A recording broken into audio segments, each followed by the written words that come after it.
pas. Voilà, tu veux lotir par exemple vitré bien, tu veux lotir à 6 000, mon ami. Ils vont te parler de dotation 20 millions, tu peux. Dotation 50 millions. Dotation 40 millions, tu peux. Donc, bon, si moi je te dis par exemple, tu as besoin de 100 millions pour faire lotissement.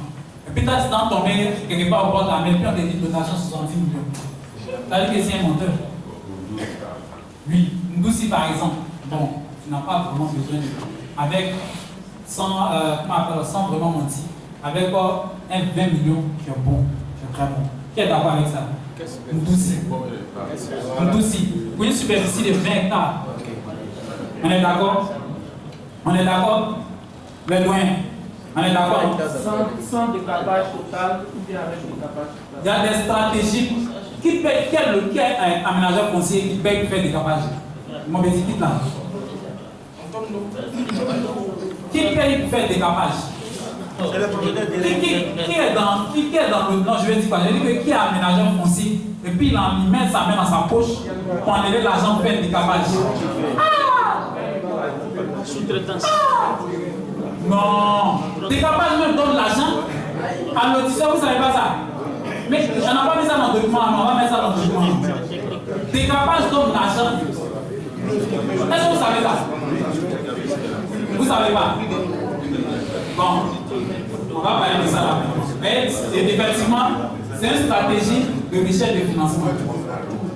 C'est-à-dire que quand tu as fini de distribuer tes lots, bon, on va aller sur le plan technique. Pour une parcelle de 30 hectares, les doyens, pour une parcelle de 30 hectares, tu as ton approbation. Tu as déjà ton approbation.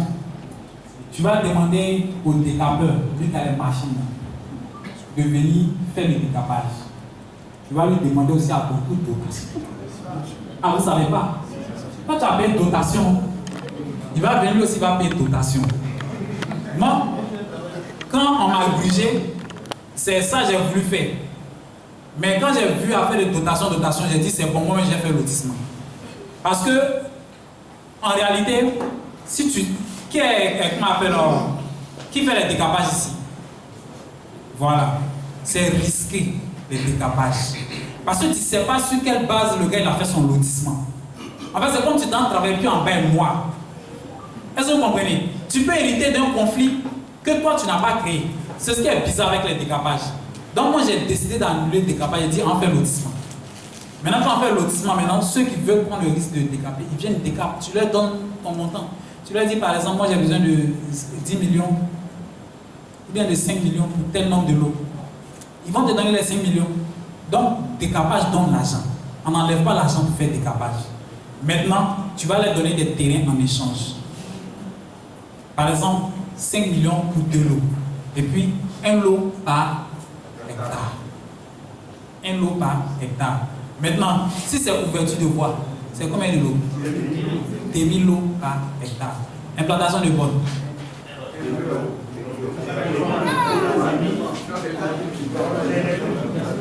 Pardonnez, ne donnez pas, implantation de bornes c'est 2000 lots. Ne donnez pas un lot par hectare. Ceux qui donnaient un lot là, ne donnez plus un lot. Donnez 2000 lots. Ils vont sauter dessus. Vous-même, implantation de bornes, vous pouvez faire. Pose de poteau. Très bien. Adduction d'eau. Ok. Tout ça, c'est marché aussi. Est-ce que vous comprenez? Maintenant, ce qui est intéressant, c'est que si tu as fait décapage, le terrain devient plus cher. Si tu as fait ouverture de voie, le terrain devient encore plus cher. Là, quand tu as fini de faire, si tu as réussi à avoir du moins quelqu'un qui fait le décapage, quand tu as fini de décaper là, il faut appeler une personne pour venir regarder. Quand il va regarder au là, il ne va plus laisser. Si aussi c'est au bord de la route, ou bien au bord de l'eau, bien décapé, bien propre. Les décapeurs connaissent. Bien propre avec les bords. Le gars il a arrêté et puis il voit les terrains sont bien délimités. Il voit déjà sa maison, il imagine même sa maison. C'est pas comme les lotissements où on va et puis bonne les roues même. On cherche bonne là. La bonne était quelque part ici. Le gars, c'est-à-dire que le client qui est venu financer le lotissement, il est fatigué, il est découragé même. Il transfère et puis il se promène dans tout ça. Il marche pas. La bonne était ici, l'autre tu appelles. Ah non, mais la bonne là, c'était vers le cocotier, c'était vers le panier. Non, c'est entre le panier et le cocotier. Tu aimes pas lui? Entends, lui qui va investir derrière toi. Maintenant, quand vous savez là, tu l'appelles, il décoche. Alors que quand c'est bien décapé, bien propre, le gars, c'est qu'il regarde ça, les voix sont bien belles. Puis là, vous n'avez pas besoin de trop bouger. Tu ne parles même pas trop. Tu dis comment ça va ici, c'est 1 loi 7 millions. Oh, le gars, le pousse ça. Il va dire, oh, c'est 2 millions, mais si c'est 1,5 million, ça peut passer. Bon, peut-être même 1 million, même, je peux te donner parce que c'est en bourse. Maintenant, si c'est décapé, tout ça, c'est les stratégies de financement. Si c'est décapé et qu'il y a un poteau dessus, ah, là, merci. Quand le gars vient voir ça, même il est amoureux. Maintenant, il y a des opérateurs, des aménageurs fonciers qui sont dangereux. Est-ce que vous savez que l'aménagement foncier, là, on met un goudron? Vous savez ça? Ah, vous ne savez pas? En fait, aménagement foncier, on met goudron. Goudron, caniveau, tout. C'est ça l'aménagement. C'est ce qu'on appelle aménagement. C'est-à-dire que aménagement, là, ça veut dire qu'il faut aménager l'espace qui est là, ça n'a qu'à être viable. Quand quelqu'un veut prendre un espace là, il doit être à l'aise. Est-ce que vous comprenez? Voilà, donc si tu as fait un truc, mais le goudron est cher, les amis. C'est pas du jeu. Ah, vous pouvez mettre peut-être des pavés, tracer les caniveaux, mais une telle zone, c'est que forcément vous allez avoir quelqu'un pour financer. C'est bon? Question. Donc c'est aussi des stratégies de financement. Hein? C'est vous qui êtes venu de Poitiers. Ok, je voulais vous saluer particulièrement.